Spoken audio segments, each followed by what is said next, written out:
Приветствую на канале. В ремонт поступила такая маленькая аудиосистема микролаб А6301 с жалобой гул на сабвуфере по выходу СВ сабвуфер.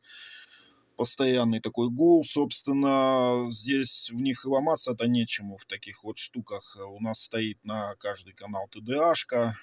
Собственно, в первую очередь, усилитель ТДА. В первую очередь прозваниваем их. И просто ноги там, если не разбираетесь, ноги между собой попрозваниваете, там коротить ничего не должно. Даже если коротит, тогда выпаивайте и еще раз прозванивайте, потому что, в зависимости от схемотехники, там по-разному бывает, прозванивать уже выпаянную, и, собственно, да, была пробита и четвертый, пятый выход, это по схеме у нас, плюс питание и выход. Собственно, по схеме вот они, четвертый, пятый, как видно, были просто накоротко четвертый, пятый, были накоротко пробиты, звонились накоротко. Микросхемку уже заменил, все отлично, все работает, фона нет. Вдруг кому-то пригодится. Всем пока.